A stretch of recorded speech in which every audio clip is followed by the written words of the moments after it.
friends, it's Wednesday's Why. I look forward to starting the new year and doing more of these, so excited about that. Just so it doesn't distract you, I've got some patches here that I'm wearing because I did a number on my hand, and so I'm using some great products, Renew 28, and the patches to help everything get well. And I did it yesterday, and it's already doing much better, so that's why I wear them and why I recommend them. All right, so I'm talking today about sleep and menopause. And believe it or not, you know, a lot of times we have all these different symptoms and we're like, where do we start to kind of deal with them? Well, I love, and my passion is talking about sleep. Ever since my son was young and didn't want to sleep through the night, I have had a passion on figuring out how to make the best night's sleep possible. So I really value it. So I've learned a lot. So the thing is that if you're not getting enough sleep, and that could be through menopause or other times in your life, there's a reason why. Your body is trying to tell you something, and we need to learn how to listen, okay? So I want you to think about it. When do you wake up during the night, okay? Do you wake up between 11 and 1? Do you wake up, or are you awake between 1 and 3? Or are you awake between 3 and 5? And it could be all of them. So just be aware. If you're not aware, take note of it and kind of discover what it is and what you're maybe dealing with. So the reason, what this is based on is the Chinese calendar. And they basically says that there's a clock, I should say Chinese clock, but 24 hours, your body has a certain rhythm and different organs that are at the top of that time frame to be worked on the most. So it could be small intestine, kidneys, liver.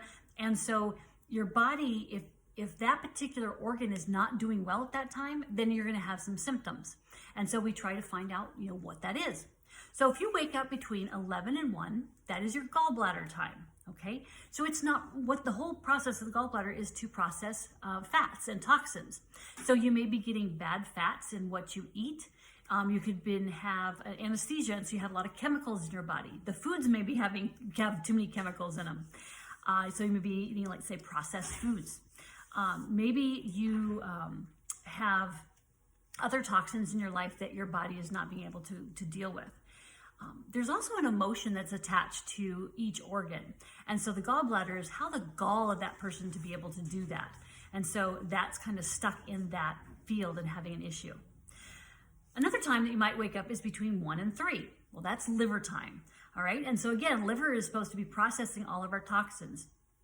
And so you may be getting too many toxins in your food.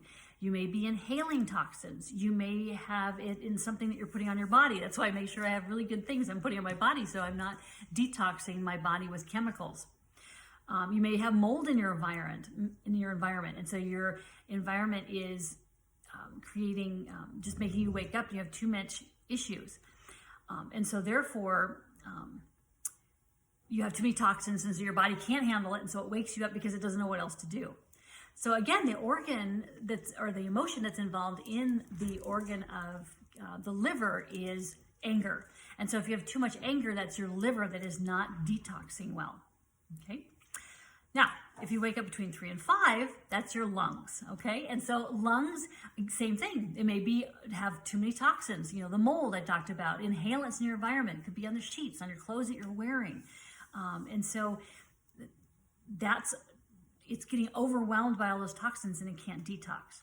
The emotion of the liver or the lungs is grief. And so if you have grief in your life, you may be waking up at that time during the day and not being able to sleep.